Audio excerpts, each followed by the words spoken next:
මෙන්න මේ කම්පොනන්ට් එකේ තමයි තිබ්බේ. දැන් මේක රිප්ලේස් කරා කැමති නම් කරන්න පුළුවන් නැත්නම් ගැටලුවකුත් නැහැ. මොකද මෙයාගේ බෑකප් එකට තව කම්පොනන්ට් ගොඩාක් ඉන්න නිසා. මේක ගත්තොත් මම අර ක්ලියර් එකෙන් පෙන්නන්නම් ඔයාලට.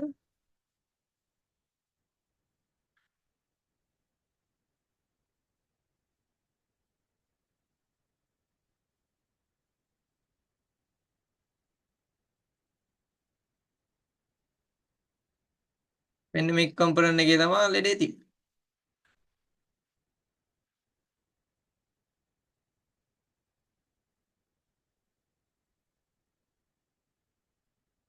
මෙන්න මෙයා තමයි ෂෝට් වෙලා තිබ්බේ.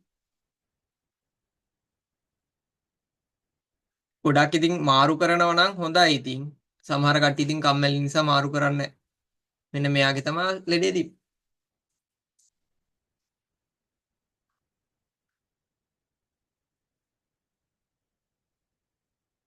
ඔය කැප් එක. ඔව් වැලියු එක දාන්නවා. ඒතකොට දැන් අහන්න දැන් මේකෙට නම් අපිට ගැටලුවක් ස්කැමැටික් වලින් බලා ගන්න පුළුවන් වැලියු එක කීයක්ද කියලා අපි බලමු. මෙයාගේ ස්කැමැටික් එකක් අරගෙන මම ෂෙයා කරන්නම් ස්කැමැටික් එකට.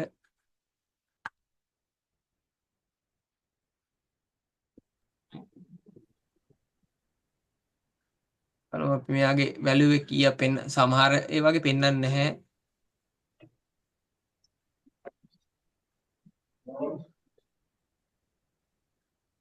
ඔයාලට මේක පෙන්වන්නේ නැති මම වෙනම පෙන්වන්නම්.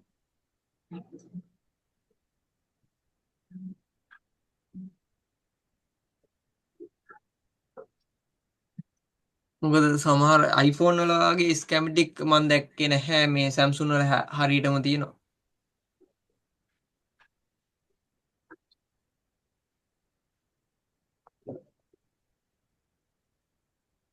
හරි. එතකොට මේ තියෙන ස්කැමැටික් මේ තමයි ලේයර් අවුට් එක. එහෙනම් මෙන්න මේ කම්පොනන්ට් එක තමයි ෂෝට් වෙලා තිබ්බේ.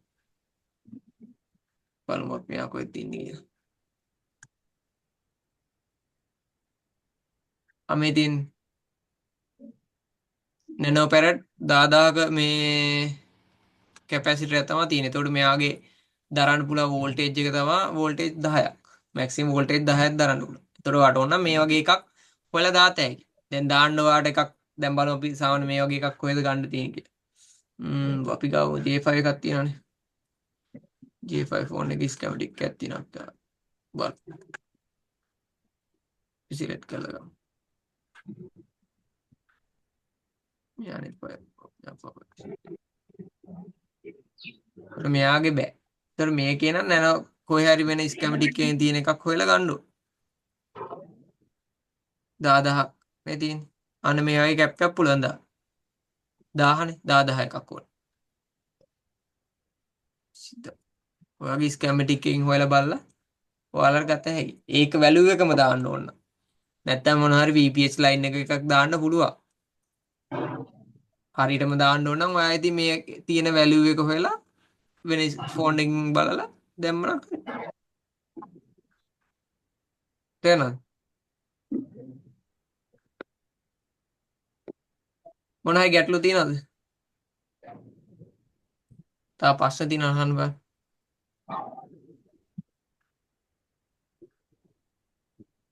දැන් අපි මේ පවර් සප්ලයි එකට හොම් ප්ලග් කරලා බලමු. දැන් ෂෝට් කිල් එක අයින් කරගන්නවා.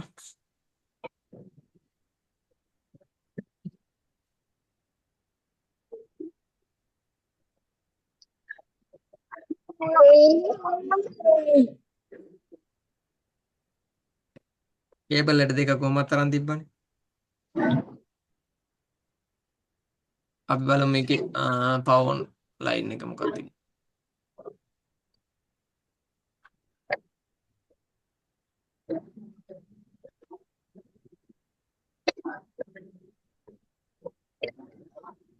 ලයින් එක තමයි මෙන්න මේ දෙන්න තමයි ෂෝට් කරලා තියෙන්නේ.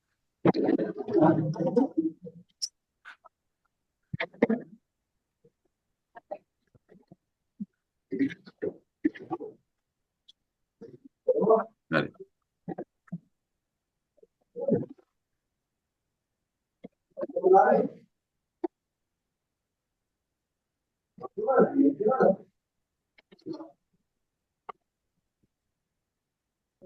මග ඩිස්ප්ලේ එකක් නැහැ. නේ කොන්න කොන්න. දැක්කනේ ඉස්ලා ගහපු ගාම්ම තිබ්බේ කීයද? 48 58න්නේ අරන් තිබ්බනේ 48ක් හරි 58ක් හරි. දැන් මේ ෆෝනේ හොඳට ඔන්න එනවා. MP 280යි කියන්නේ අනිවාර්යෙන් 500යි ඔන්න එනවා. දැන් ඩිස්ප්ලේ එන ටයිම් එක. මෙන්න මේව තමයි අපි දැනගන්න ඕනේ කරන්ට් වැලියු එකත් එක්ක.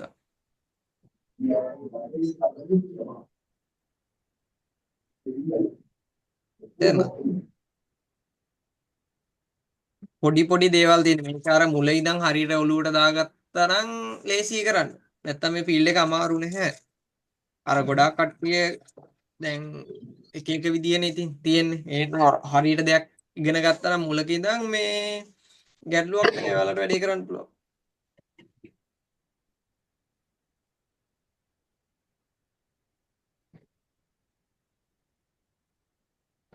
මොනවද තියෙන ගැටලු කියනවා?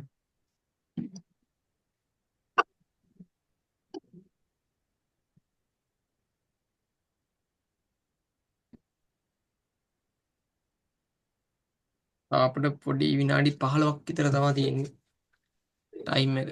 මොකද දැන් මෙහෙට රෑ වෙලා තියෙන්නේ. රෑ වේගෙන එන්නේ දැන්. දැන් ඇවිල්ලා අපිට 5යි වෙලාව. ඔන්න ඒ සාමාන්‍යයෙන් හාෆ් ෂෝට්ටයක් වගේ දශම ගණන් වල ඇනලයිස් කරගන්න ස්ටේප් එක පොඩ්ඩක් කියන්න වේද? මෙහෙම ඒකේ මට කියන්නකෝ කොච්චරක්ද මේක කියලා. සාමාන්‍ය මිලි ඇම්පියර් ඔය 5 6 වගේ. එතකොට ඒක කවදා ෂෝට් මේවා කැම්වල නම් මේවා වෙන් කරන්න නැහැ. ඒ කියන්නේ තර්මල් කැම් මේ වගේ බෑ. ඒ වගේ ඇවිල්ලා අපි ලයින් වල ඇනලයිස් කරලා තමයි ලෙඩ හොයන්න ඕනේ. ඔව්. තේරෙනවද? ඒ අපි දැන් ඔය මං ටෙස්ට් පොයින්ට් වල චෙක් කරේ. ඔව්. ඒ වගේ අපි ලයින් බයි ලයින් චෙක් කරලා තමයි කියන්නේ. චෙක් කරන ක්‍රමයක් තියෙනවා. ඒ ක්‍රමයට ඒ ටික ඔක්කොම බලන් ගියා නම් අනිවාර්යෙන් ලෙඩ හොයාගන්න පුළුවන්. තේරෙනවද? ඔව්.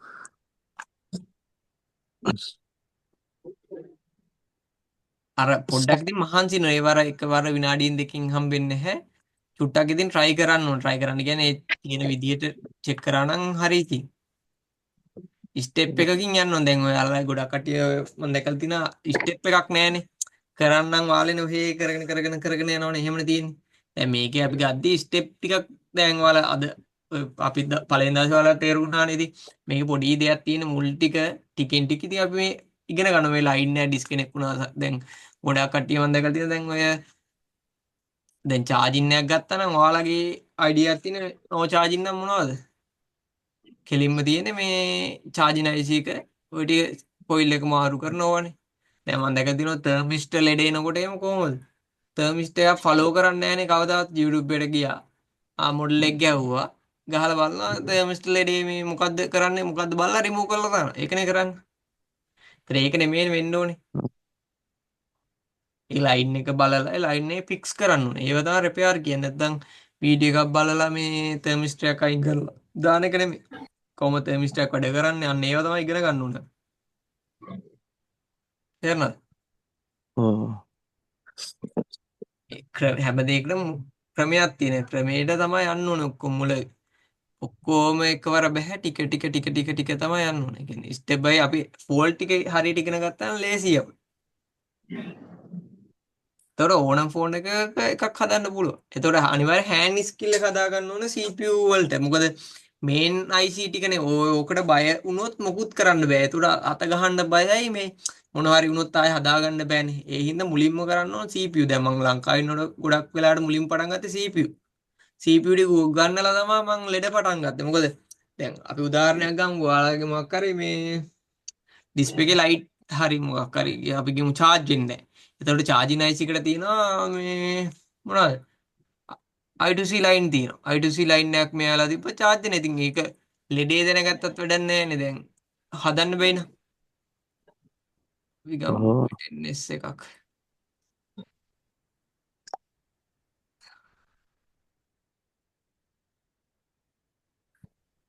දැන් මේ තියෙන්නේ ඇවිල්ලා A10S එකක්.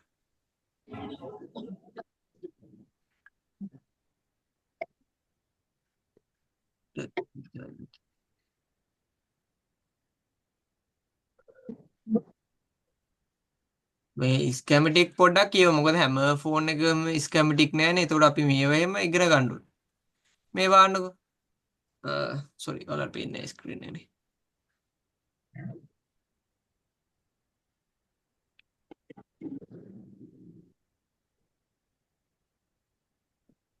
මේ තියෙන දැන් අපි කතා කරපු තර්මිස්ට් එකක් මේ. පේනවද?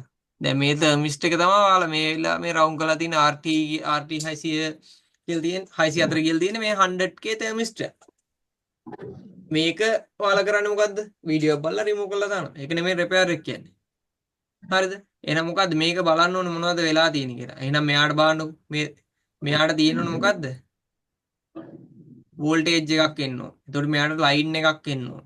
ඔන්න ඕවා තමයි චෙක් කරගන්න ඕන. තර්මිස්ටර් එකක ඉතින් මේ 1.8 වෝල්ටේජ් එක ආවේ නැත්තම් දැන් මොන හරි කියන්නකො මේ තර්මිස්ටර් එකට වැඩ කරන්නේ නැහැ. ඔයාලා වීඩියෝ බලලා අයින් කරනවා. එතකොට බලද්දී අපි බලනවා ස්කැමැටික් එකෙන් බලද්දී අපිට තේරෙනවා මේ රෙසිස්ටර් මෙතනින් ගැලවිලා කියලා. එහෙනම් රෙසිස්ටර් එක ගැලවුණාම මේ චාර්ජින් රතු පාටේට ඔය කහ පාටේට එනවා. තේරෙනවද? එතකොට අපි මේක බලලා ස්කැමැටික් එකෙන් හරියට බලලා මේක රිප්ලේස් කරන්න LED finish. අපි කරන්නේ හරලා දාන එක තමයි. ඔව් ඒ මේ ඉසෙටි A51 එකේ EMMC එක ඩෙත් වෙනදී කරන්ට් එක ඔයාලට බලා ගන්න පුළුවන්. තියෙන්නේ A51 එකේ ඇවිල්ලා මේ ගොඩාක් කට්ටියගේ ඒක ඇවිල්ලා පවර් ඔන් කරද්දී දැන් අපේ 48ක් ගත්තේ ඇවිල්ලා මේ පවර් සප්ලයියට කනෙක්ට් කරද්දීනේ. ඒක පවර් ඔන් කරද්දී A51 එක මේ ඔයාලට උඩරින් මැක්සිමම් දෙන්නම් 40 ඉඳන් 60 ඔන්න ඔය අතර පවර් ඔන් කරද්දී හිර වෙනවා නම් අනිවාර්යෙන් 51 එකේ සෙට් එකේ මේ සෙට් එකේ EMMC ඩෙත් වෙලා තියෙන්නේ. එතකොට ඒක චේන්ජ් කරන්න ඔයාලට UFI box එකක් ඕනේ නැහැ. ඔයාලට නිකන් වෙන මේකට ගන්න පුළුවන් අපිට A10 එකේ මේ EMMC ගන්න පුළුවන්.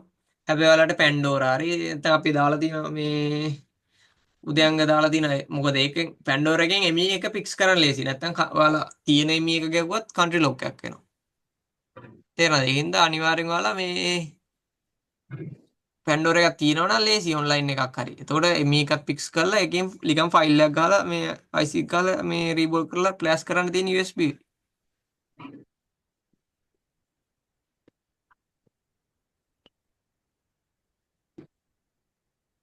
ඒතර හැම එකකටම එක එක අපි දැනගන්න ඕනේ මේ දැන් ඔයාලගේ ඉස්ලාම හොඳම දෙයක් තමයි පටන් ගන්නකොට අනිවාර්යෙන් බලන්න ඕනේ කරන්ට් එකක ලෙඩක් පටන් ගද්දි මේ ස්ටෙප් එකක් එක තමයි පටන් ගන්න. දැන් ඔයාලා දැන් මම දැකලා තියෙන ගොඩක් කට්ටිය මක් ගන්න. එලා දිනවනේ සාමාන්‍ය සමහර වෙලාවට ගොඩක් වයස කට්ටිය අවුරුදු 40 ගණන් වල කට්ටියත් ඇවිල්ලා තියෙනවා. එතකොට එයාලා හැමතිස්සෙම බලන්නේ පවර් සප්ලයි අවසාන කරන්ට් එක තමයි බලන්නේ. ඕනම ලෙඩ එක අපි බලන්න ඕනේ පවර් සප්ලයි එකේ ඉන් එක සහ අවුට් එක. කියන්නේ සම්බන්ධ කරලා පවර් ඔන් කරද්දී දැන් මේකේ වේව් එකක් වගේනේ යන්නේ ඔයාලට මම වීඩියෝ කෑලි දාන්නේ සමහර. මේ වේව් එක අපි හරියට පටන් ගන්න විදිය තේරුම් ගත්තා නම් ලෙඩේ හොයා ගන්න ලේසි.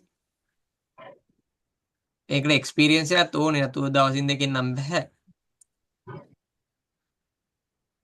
තව මොනවද තියෙන ප්‍රශ්න?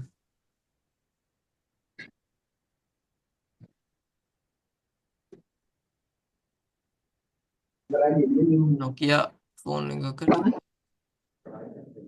Pada ada දැන් මෙහෙමයි දැන් Nokia ෆෝන් එකක් තියෙනවලු පහළ බලමු මේකේ තියෙනවද කියලා Nokia.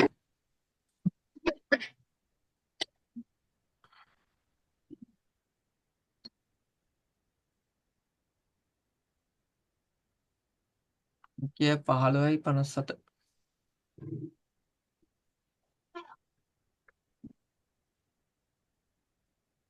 ඒකේ එන මට ෆොටෝ එකක් WhatsApp එකට දාන්න මං ඊට පස්සේ බලලා. ඒකේ මොකද දන්න බෝඩ් එක බලන්න ඕනේ මොකක්ද තියෙන්නේ කියලා අපිට. නිකන් කියන්න බෑනේ. බෝඩ් එක බලලා තමයි කියන්න වෙන්නේ මේ කොහෙද චෙක් කරන්න තියෙන්නේ කියලා. මේකේ නැහැ මේ මොඩල් එකේ නම් 15.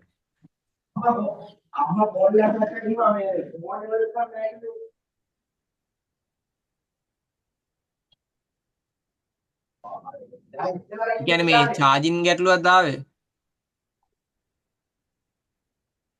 එතකොට ඕවර් හීට් එකක් එනවා කිය. ඔව්. එතකොට